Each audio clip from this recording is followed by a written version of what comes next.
You guys want to go back to Codependent? I will if you will. I was in Hazleton, Smithers area, in northern BC. Yeah? Yeah, more Codependents? Bring it! Love it! Sweet. Sorry I don't have any like racy stuff for you.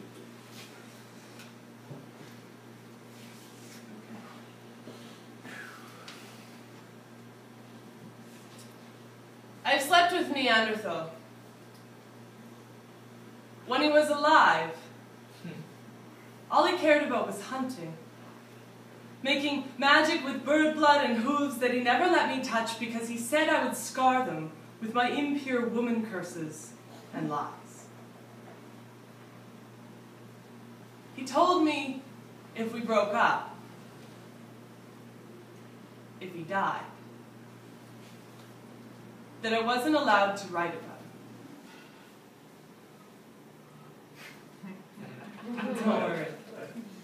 This is only a soft slaughter, a slow, painless slice into the already exposed marrow. He was always someone else's kill first, anyway. And there's a gap in my existence now. Feels like one of those lost weekends that might force somebody into recovery. My battle had not been about finding the center anymore. It had come to be about forgetting it. I was a landless nowhere, an ellipsis too long to type. I knew my expensive tissue could not be worth a dysfunctional inheritance. The weight of a smashed guitar, the sweet spaces of power I had once inhabited and was forced to leave behind to be destroyed like the footprints of Laetoli by midnight bandits in some dark valley. And all I can really remember from those years are some really good anthropology papers I wrote.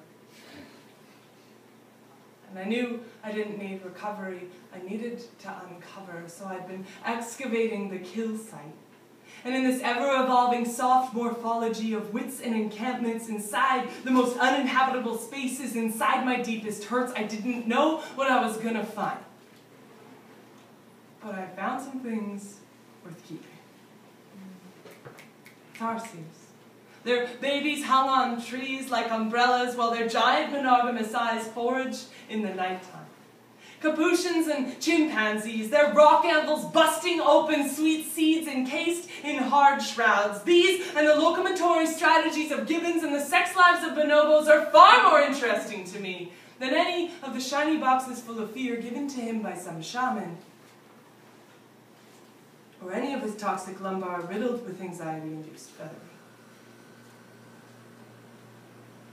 Before I rebury the site, I name and date everything, except his metatarsus, cervical vertebrae, phalanges.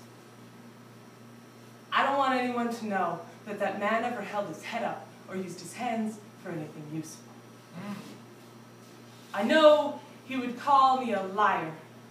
I was honest when I met him, but I've been messing with the evidence, but I'm not a liar. No, because there are man-child howler monkeys screaming truth in my breast. Gelada baboons are picking my grass, and Hanuman's langurs are stealing laundry from my kitchen window. I am a handful of amaranth looking for a different plant and a new ochre to weave a blanket and repaint the cage. And all that matters now is the carrying angle of my femur and the widening of my hips that let me stand up and look out onto some perfect savanna that doesn't ask me the destruction of my artifacts. Yeah.